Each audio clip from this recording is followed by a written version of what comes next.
gente, tudo bem com vocês? É nesse climinha de fim de ano gostoso que eu vim aqui hoje trazer pra vocês a retrospectiva de 2024.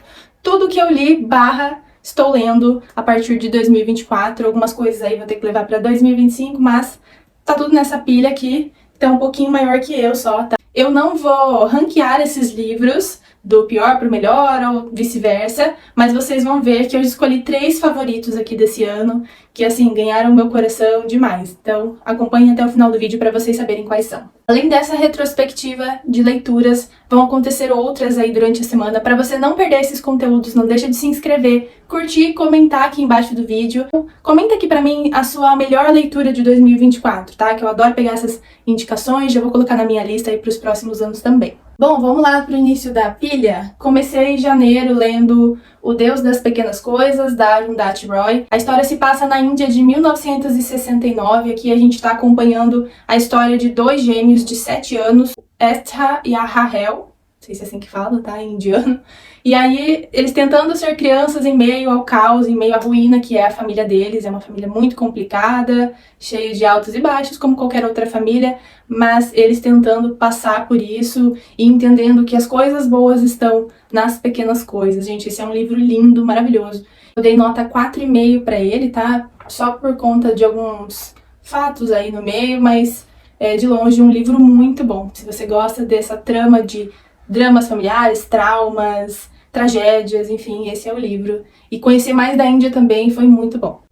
Ainda em janeiro eu dei início ao Elvis, O Último Trem para Memphis, do Peter Guralnick. Essa é uma biografia bem detalhada do Elvis, se não a melhor biografia já escrita do Elvis. Aqui a gente tem depoimentos de pessoas próximas, amigos, parentes, fãs, enfim, né? Todo mundo que cercou a vida dele. Esse é um primeiro volume, tá? Que a gente vai acompanhar a infância, os primeiros sucessos da carreira, a sua carreira no cinema também, enfim, aquele iniciozinho ali da vida como astro, né? Depois vem se tornar o astro do rock.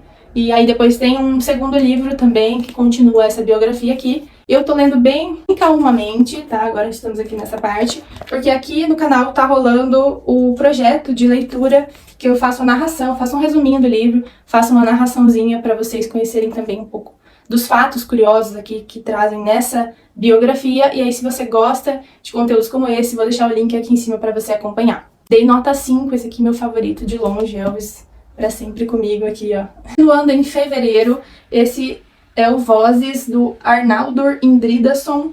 Esse é um livro de estilo investigação. Um assassinato aconteceu num grande hotel lá na Islândia na noite de Natal. E o mais bizarro é que encontraram o porteiro, o zelador ali daquele hotel, que estava vestido de Papai Noel para encantar as criancinhas ali na recepção, morto no porão do hotel, vestido de Papai Noel, com as calças arriadas e a cama coberta de sangue. A partir daí vira um auê, a gente fica tentando entender quem que é o assassino, aquela coisa bem legal de investigação. Eu dei nota 3,5, porque algumas coisas aí não foram bem escritas, assim, não me senti tão dentro ali da história. Mas, enfim, é um livro muito bom também. A maioria dos livros que eu vou comentar aqui hoje tem vídeo aqui no canal, então eu vou deixar o link deles aqui na descrição, ou ele vai estar aparecendo aqui em cima para vocês também durante o vídeo. Vejam a resenha, porque daí eu falo muito mais sobre a história, algumas coisas com spoiler, então pula aí a hora que eu avisar que tem spoiler, tá? Em março eu comecei lendo Histórias de Fadas, do Oscar Wilde. É um livro infanto-juvenil, de contos de fadas, né? E ele tem uma linguagem bem poética, assim, bem bonita, assim, abundante, vamos dizer. E todos os animais, os objetos dessas histórias também têm voz. É bem bonitinho, assim. Eu lembro bem de uma história de um passarinho que perdeu o coração por amor a outra pessoa, outro objeto, enfim. Isso me marcou bem, essa história. Mas, num geral, eu achei que não foi o livro pra mim, assim. Eu peguei de indicação aqui no YouTube e falei, ah, era isso, né? No fim, até acabei trocando já esse livro, já levei no sebo. E eu acabei dando nota 2. Continuando as viagens aí pelo mundo, também li O Fôlego, do Tim Winton. Esse é um livro de autor australiano, e aqui ele tá refletindo sobre ser jovem, né? Sobre juventude, o que inclui as atrações, a euforia, as loucuras, os chegar aos limites, a sentir medo, e ao mesmo tempo uma visão desse personagem depois de muito tempo, já sem essas muitas compulsões, digamos assim, da juventude, encarando o vazio daí de perder isso, de se tornar adulto. Eu achei bem interessante essas reflexões aqui, mas eu senti que no final ele se perdeu muito, assim, tá? O autor pisou aí no acelerador e meteu louco no final. Não gostei do fim, podia ter terminado de um jeito melhor. Enfim, né? Dei nota 3,5. Depois eu ouvi em audiobook o livro Quem Mexeu no Meu Queijo. Esse era um livro, gente, que eu ouvia falar desde o ensino médio. Os professores nas aulas citavam esses livros, enfim. Falei, nossa, deve ser uma coisa muito legal também. Fui criando expectativa, né? Quando peguei pra ouvir, não era tudo isso. A história é basicamente 2 ratinhos e 2 duendes percorrendo um labirinto aí atrás do queijo, que é o objetivo final deles. E aí, com isso, o autor vai nos trazendo reflexões sobre o caminho que a gente toma, as nossas escolhas, o que elas podem influenciar lá na frente, e o nosso objetivo final, se é realmente um objetivo certo, se é o que deveria ser, enfim, como a gente se comporta ali. Ele fala muito sobre comportamento humano, tentando trazer essa imagem aí do ratinho em busca do queijo e tal. Mas eu achei que fosse muito mais, assim, não achei grandes coisas não, dei nota 1,5, porque não foi um livro que me entreteu também. E outro audiobook que eu acabei abandonando foi o Bloqueie o Poder da Sua Mente, tá aparecendo a capa dele aí na tela. Eu achei que prometeu muito e não entregou nada, assim, sabe? Aquele livro que vai porque no próximo capítulo eu vou contar como é que a mente chega... Não tá, nada demais, assim, nada demais. E eu acho que, assim, eu por muito tempo li coisas sobre neurociências, é um assunto que me atrai muito, e talvez eu tenha saturado um pouco disso, ou então é o que eu falei, o autor prometeu e não entregou nada, talvez se eu chegasse ao final tivesse outra ideia, mas acabei abandonando aí nos 20, 30%, fui até longe demais. Tá, então nem vou dar nota aqui. Gente, em março eu li bastante coisa, tanto é que eu comecei a ler O Conde de Monte Cristo, do Alexandre Dumas. Esse é um livro francês aí, é muito conhecido. E aqui nessa bíblia, nessa mini bíblia que eu estou carregando, inclusive ele parece bíblia até na página, tá? Ele tem uma página bem fininha assim. Mas tem vários vídeos sobre esse livro aqui no canal, então se você quiser saber mais sobre a história, clica nos links aí da descrição. Aqui a gente vai acompanhar a história de um jovem marinheiro chamado Edmond Dantès. Ele tem uma vida dos sonhos e por isso desperta muita inveja ao seu redor. Tanto é que ele sofre uma prisão injusta aí, né? Devido ao complô que fizeram entre esses amigos para prendê-lo. E aí depois de muitos anos, muitos aprendizados lá na prisão, ele acaba conseguindo fugir, né? De uma prisão muito forte, bem armada. Ele enriquece e vai atrás de vingança, vai atrás dessas pessoas que ferraram com a vida dele. E é uma vingança mirabolante. Então você vai ter vários altos e baixos aqui na história. Eu passei com muito encanto por esse livro, por isso ele é um dos meus favoritos do ano, porque olha, afinal, eu mereço me dar esse crédito de ter lido O Conde de Monte Cristo nota 5. Vejam os vídeos aí do canal que ficou muito bom. Em março também eu li esse pequeno livrinho da minha estante, O Diário de Rutka, da Rutka Leskier, que é essa menina aqui da capa.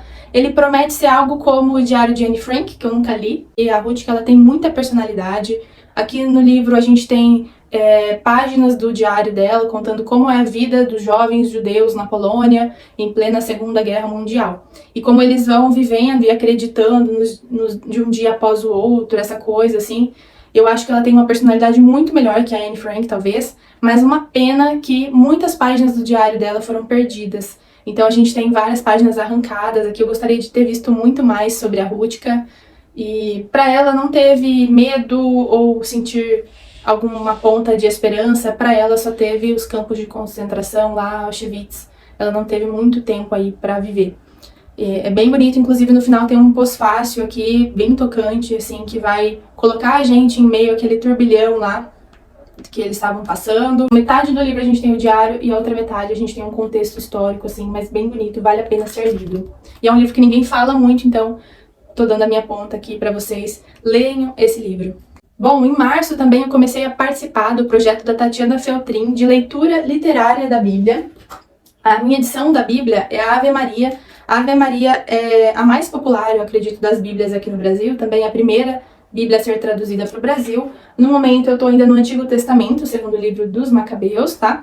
Mas aí eu vou ouvindo em audiobook esses trechos da Bíblia, depois eu sento para estudar, ver o vídeo da Tatiana contando ali os insights que ela teve ao ler o livro. Ela também traz alguns textos de apoio. Eu tenho também os meus textos de apoio para para fazer o meu resuminho ali, e aí eu vou escrevendo num caderninho, estudando, aí sim eu pego a Bíblia para riscar e ver esses trechos mais importantes. Esse então é o livro que eu estou usando de texto de apoio, e a Bíblia Tinha Razão, do Werner Keller. O Werner Keller, ele também tem um tom religioso aqui nesse livro, mas eu achei interessante que ele mescla muito com fatos históricos, arqueológicos, provas de que isso aconteceu. Então o livro está recheado de mapas, de imagens, é bem interessante, gente. Tem muita informação legal aqui e eu estou usando ele conforme eu vou avançando na leitura da Bíblia. Também em março, não sei o que me deu em março, eu tava com fogo de leitura aí, eu li o Goosebumps. Goosebumps é uma série que foi muito vendida nos anos 2000 aí, pelo que eu me lembro. Foi mais hypada, né? Mas eu tinha o volume 1 aqui na estante também e nunca tinha lido, que é O Boneco Vivo. Se não me engano, tá aparecendo a capa aqui pra vocês do lado. Nada mais é do que um menino que um dia ganha um boneco de ventríloco, e aí ele usa esse boneco pra expressar sentimentos dele. É um menininho bem difícil, assim, e aí ele fica implicando com a priminha, sabe, umas coisas assim bem infantis, bem legais, mas eu senti que já não é mais pra mim, então não vou continuar a série, até já troquei também esse livro em sebo. Pra compensar esse meu boom de março, em abril eu não comecei nenhum livro, tá? Em maio eu peguei um mangá pra ler, gente, e assim, é o primeiro mangá que eu pego realmente pra ler, tento ler, que é o Chobits. Ele é da JBC Mangás, da Clamp. Não sei se é um grupo aí. Não tenho muitos mangás na minha estante, não tenho muito interesse, assim, em ler, mas eu achei esse desenho aqui tão bonitinho. E eu ganhei de uma amiga minha o volume 2 e o volume 7. Aí fui lá no brechó e comprei o volume 1 pra começar a ler. Tá até aqui o valor, ó, R$2,50.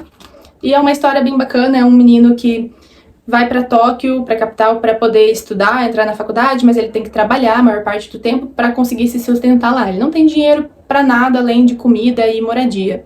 E aí tá uma febre na cidade de persocons. São como se fossem androides, robozinhos que acompanham as pessoas no dia a dia, tem algumas tarefas, algumas funções que ajudam elas no dia a dia.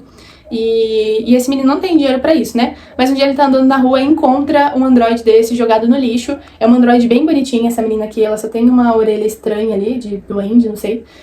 E ela é estranha também, ela não tem um sistema operacional funcionante como os demais, então ele tá investigando ali como fazer ela funcionar, enfim. A princípio é essa a história, vamos continuar lendo pra ver o que vem aí. Eu espero que em 2025 eu consiga me despertar mais pra ler mangás, tá? Tô devendo isso aqui pra mim, pro meu namorado, que adora também. Também nesse mês eu li mais um e-book, Ana Cláudia Quintana, A Morte é um Dia que Vale a Pena Viver. Esse é um livro aí que fez um boom, né, nos últimos tempos, mas assim, pelo título eu esperava que fosse outra coisa, que fosse como um livro que ajudasse a passar pelo luto, ou que trouxesse coisas assim, mais do que eu estava esperando mesmo. E na verdade, a Ana Cláudia, ela é uma médica de cuidados paliativos, ou seja, quando a pessoa tem uma doença terminal e já não tem mais tratamento que resolva, então ela fica em cuidados paliativos. São cuidados que tragam algum bem-estar nesses últimos momentos da vida dela. Já trabalhei com isso, já passei por isso em alguns momentos também, com meu pai, que é falecido, e é um ponto muito tocante ainda, né? Assim, ainda é um tabu falar de morte, mas a Ana Cláudia viralizou em 2012, quando ela fez uma palestra do TED sobre o assunto. E aí depois ela foi convidada a escrever esse livro. Não foi muito o que eu achei que seria, então por isso eu dei uma nota baixa, dei nota 3 pro livro. Depois em junho eu li O Estrangeiro, do Alberto Camus, nunca tinha lido nada do autor, e foi uma grata surpresa. Quando eu comecei a ler o livro eu falei, tá, ele vai falar disso mesmo? É só isso o livro? Até terminei a última folha, fechei e fiquei pensando, o que ele quer dizer com essa história, né? E aí quando eu fui pesquisar e ir atrás de tudo mais que o autor traz pra gente, e aí esse livro foi crescendo de tal maneira, que vocês estão vendo aqui que ele é muito fininho, né? Vale a pena assistir o vídeo que eu vou deixar linkado aqui em cima, que a gente fez um comentário sobre esse livro que ficou maravilhoso, tá? Aqui a gente tem a história de um homem comum que se vê ali cercado por condicionamentos humanos e sociais, inconscientemente comete um crime e aí tem que pagar por isso perante a sociedade, mas é muito mais que isso, tá? É uma coisa, assim, que faz a gente refletir de verdade. Ele, inclusive, é o livro mais famoso do autor, eu dei nota 4,5. Também comecei a ler esse livro aqui, não sei se interessa muito, mas 50 Ideias Poderosas para Manter Clientes. Esse é um livro de administração que eu peguei na época da faculdade, mas não terminei de ler. Assim, é um livro de marketing, gente, de 1994. Tem coisas que já mudaram com certeza, mas tem coisas que são bem pautadas ainda até hoje, então vale a pena sempre relembrar. Achei interessante relembrar certas coisas. Em junho também eu li aqui para o projeto do canal O Paciente Inglês, do Michael Ondaatje. Ele também vai falar desse período do final da Segunda Guerra Mundial, mas ele se passa numa vila abandonada na Itália, onde 4 pessoas totalmente diferentes acabam se encontrando nesse lugar. Uma jovem enfermeira que está cuidando de um paciente moribundo, acamado, assim, nos últimos momentos da vida.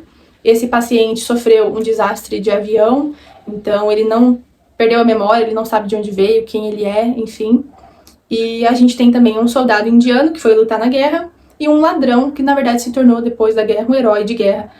Estão todos ali reunidos, reunindo os caquinhos do que sobrou depois da guerra e tentando se relacionar entre si, é bem interessante. O livro não me prendeu tanto quanto o filme ganhou o Oscar em 96, se não me engano, muito bom, vale a pena, gostei mais do filme do que do livro. Então por isso dei nota 3,5 para ele. Em julho eu comecei lendo O Android, do Paulo de Castro. É uma distopia brasileira, tá? Então vai se passar no Brasil. A gente tá falando aqui de um período em que conviviam humanos e robôs, até que um dia os robôs criam também direitos iguais aos humanos, e aí por isso acabaram por guerrear e foi extinta a raça humana do mundo, tá? Sobraram 3 robôs que não foram infectados por esse vírus de guerra e por essa vontade de matar os humanos, eles até tinham algum sentimento pelos humanos, que era um médico, um engenheiro e uma prostituta, tá? Então eles se reuniram ali para tentar restabelecer a raça humana. Então eles vão tentar inocular um bebê dentro da barriga dessa prostituta para tentar restabelecer a raça humana, mas aí assim, tinha tudo para ser bom e aí o autor não soube escrever, muito mal concluído também a história, por isso eu dei nota 2. Apesar de que estava muito legal no começo, adorei essa capa também, mas Paulo de Castro, olha, deixou a desejar. Bom, nesse mesmo período eu comecei 2 livros que eu acabei largando no meio do caminho. Um deles é Os 3, da Sarah Lotz, e A Filha do Louco, da Megan Shepherd. Os 2 eu estou na metade, mas aí não consegui mais ler, então por isso eles ficaram encalhados na estante. Depois eu venho contar pra vocês, tá? Mas a história é muito boa, tem vlog também sobre essas leituras, dá uma olhada nos links aí que eu tô deixando pra vocês. Nesse mesmo mês eu li o Samarcanda, do Amin Maalouf. É um livro libanês que vai contar pra gente a trajetória do poeta e sábio Omar Khayyam. O Omar Khayyam que escreveu manuscritos importantíssimos para a humanidade. Esses manuscritos ficaram chamados como Rubaiyat. E aí, com o tempo, foi chegando esses manuscritos aqui para o Ocidente. Mas no livro a gente tem uma outra versão dessa história. O autor leva a gente lá para a Rota da Seda, lá atrás, lá na Pérsia. E vai contar pra gente que, na verdade, o manuscrito original foi perdido no trágico acidente do Titanic em 1912, né? Vocês já sabem, então, que o manuscrito do Omar Khayyam foi naufragado junto com o navio. Eu dei nota 4,5 pra ele porque eu senti que o final também deu uma corrida aí que não precisava, ficou sem contar pra gente algumas coisas, mas o livro em si é interessantíssimo. Olha essa capa aqui, que belíssima, tô apaixonada. Também nesse mês, foi um mês que eu li muito também, eu comecei O Luxo, da Anna Goldberg, assim, comecei porque é uma série, tá? Depois que eu fui descobrir que tem continuação, então é uma série, eu acho que de 4 ou 5 livros, chamada Deluxe também.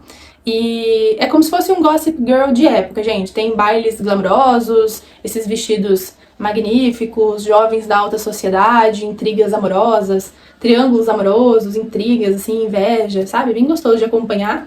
E o finalzinho do livro também é ótimo, deixa aquela pontinha, aquele gostinho de quero mais. Então, enfim, dei o braço a torcer e vou terminar essa série, preciso comprar os outros livros aí. Eu dei nota 4. Em agosto, mesmo, meu aniversário, eu li O Ensaio, da Eleanor Catton. É um livro bem confuso para algumas pessoas, mas ele não procura te situar em tempo e espaço, tá? O que acontece aqui, que é o clímax da história, o que vai nos levar por todo o enredo, é um caso amoroso entre uma aluna menor de idade e o professor da escola. Se passa então numa escola de ensino médio da Inglaterra, e aí tudo isso vira burburinho, vira um escândalo, na verdade, né? Sai na mídia, uma pessoa morre por conta disso. Na escola não se fala de outra coisa, as meninas ficam até com inveja dessa menina que dormiu com o professor. E inclusive o teatro de fim de ano da escola também vai falar sobre esse caso, então vai ser, assim, problemático, né? Por vezes a gente tem ali uma confusão entre o que é realidade e o que é ficção por conta desse teatro que está sendo encenado. A gente não sabe se é o teatro ensaiado ou é o teatro da vida, então bem interessante isso, mas por ser confuso dei nota 3. Em setembro eu li um clássico nacional, que é o 15, da Raquel de Queiroz. Esse livro estava na minha estante também há muito tempo, uma amiga minha que me despertou, vamos ler juntas, e aí eu li. Esse livro retrata a seca de 1915, né? E um pouco diferente do Vidas Secas, ele retrata todos os impactos dessa seca para pessoas pobres e para pessoas de alta classe. Então, tudo o que aconteceu, assim, tudo que envolveu, todas as pessoas envolvidas nas consequências dessa seca, como isso impactou cada uma dessas classes. Isso eu achei bem interessante também, porque não é falado, né? A gente tem no pano central os sertanejos, o Chico Bento, saindo da sua terra com a família, se aventurando pelo sertão em busca de esperança, de um novo lugar para morar, onde tenha comida, enfim, passando por fome, por sol quente, todos os perigos ali de estar no sertão.